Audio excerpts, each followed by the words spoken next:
প্রত্যেক দিন গভীর রাত রব ডাকে, কারো কি ক্ষমা লাগবে?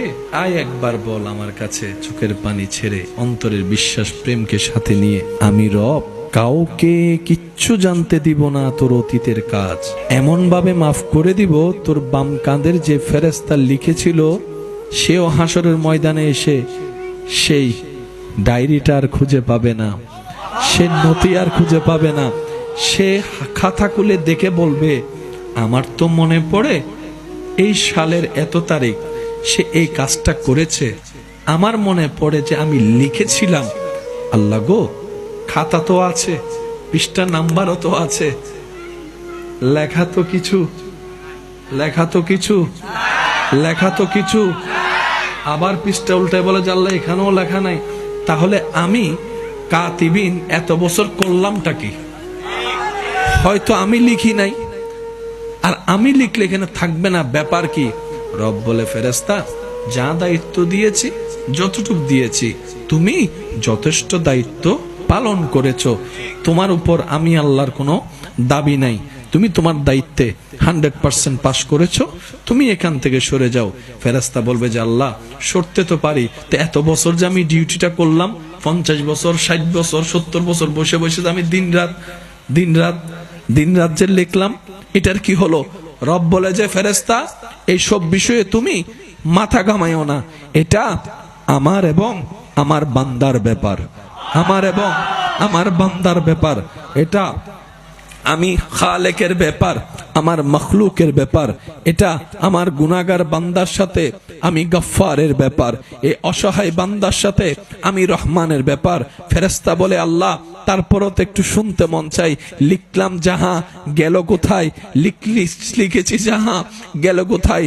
রব বলে যে শোনো, তুমি তো জানো না, কিছু তো হয়েছে। ফেরেশতা বলে যে আল্লাহ, সে কিছুটাই তো শুনতে চাই। এবার রব বলে, আমার বান্দা গুনাহ তো করেছে, ইচ্ছাই অনিচ্ছায়, শয়তানের পাল্লায় পড়ে, অনেক সময় বন্ধুর পাল্লায় পড়ে, অনেক সময় দুনিয়ার ফ্যাশনের পাল্লায় পড়ে, করেছে অনেক গুনাহ। 35-40 বছর তো পার হয়েছে। হঠাৎ করে একদিন রাতের বেলা তার ঘুম আসছে না, সে তাকিয়ে আছে, ঘুম আসছে না। এভাবে রাত গভীর হতে হতে তার কেমন জানি অনুভব হলো, আমি তো আমার রবের নিয়ামত খেয়ে রবের সাথে বেঈমানি অনেক করেছি, আমি তো রবের জমিনে থেকে রবের নাফরমানি অনেক করেছি। এইভাবে অনুশোচনা করতে আছে। আবার মন্তর থেকে হঠাৎ করে আমি রবকে একবার রহমান বলে ডাক দিয়েছে, একবার রহিম বলে ডাক দিয়েছে। ওই দিন ওর রুমের মধ্যে অনেকে ছিল, সবাই ঘুমন্ত ছিল, কিন্তু আমার বান্দাটা এই নির্গুম অবস্থায় রাত পার করতে করতে হঠাৎ করে সে বিছানা থেকে উঠে অজুটা করে যাই নামাজে দাঁড়িয়ে আমি রবের দরবারে নামাজের মাধ্যমে সিজদায় মাথা ঝুঁকাই দিল।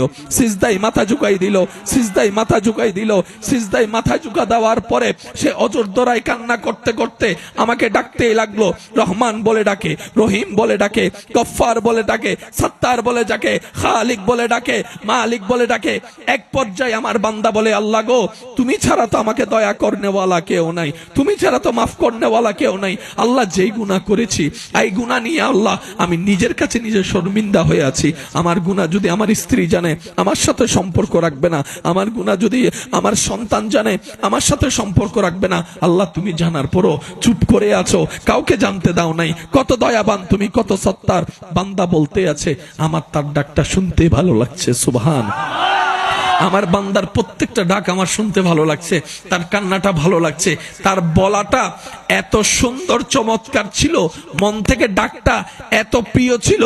আমি আল্লাহ তার ওই দিনের ওই ডাকের কারণে খুশি হয়ে আমি কাদের কাদির, সমস্ত কিছুর মালিক, তার সারা জীবনের গুনাহ মাফ করে দিয়েছি। আল্লাহু আকবার।